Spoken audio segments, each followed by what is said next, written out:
আরে কি হয়েছে তোমার? তোমরা সুন্দরবনে চলে গেলে আমাকে নিয়ে গেলে না। ভাই সাহেব, তা বলে তুমি এখানে কান্নাকাটি করবে? আমি জানি এর মতো অনেকেই যেতে পারেনি কিংবা যাবার ইচ্ছা রয়েছে, তো কিভাবে তোমরা যাবে? আমাদের আজকের শুভ জার্নিটি শুরু হচ্ছে ভারতবর্ষের ব্যস্ততম রেল স্টেশন শিয়ালদা থেকে।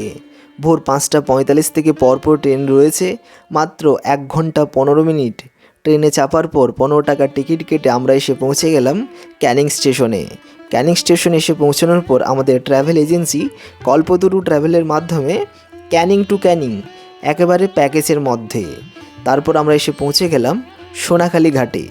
ঘাটে এসে আমরা লঞ্চে উঠে পড়লাম, আর লঞ্চে ওঠা মাত্র আমাদের জন্য রয়েছে একটা এনার্জি ড্রিঙ্ক।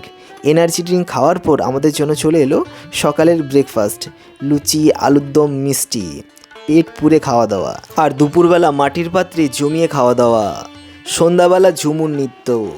এটা একটা আলাদাই শান্তি, আলাদাই অনুভূতি। যদি আপনারা 3 দিন 2 রাত্রি সুন্দরবন ভ্রমণ করতে চান, তাহলে অবশ্যই কল্পতরু ট্রাভেল এজেন্সির সঙ্গে যোগাযোগ করুন। খুব সুন্দরভাবে আপনি আপনার সুন্দরবনের জার্নিটা কমপ্লিট করতে পারবেন। ধন্যবাদ।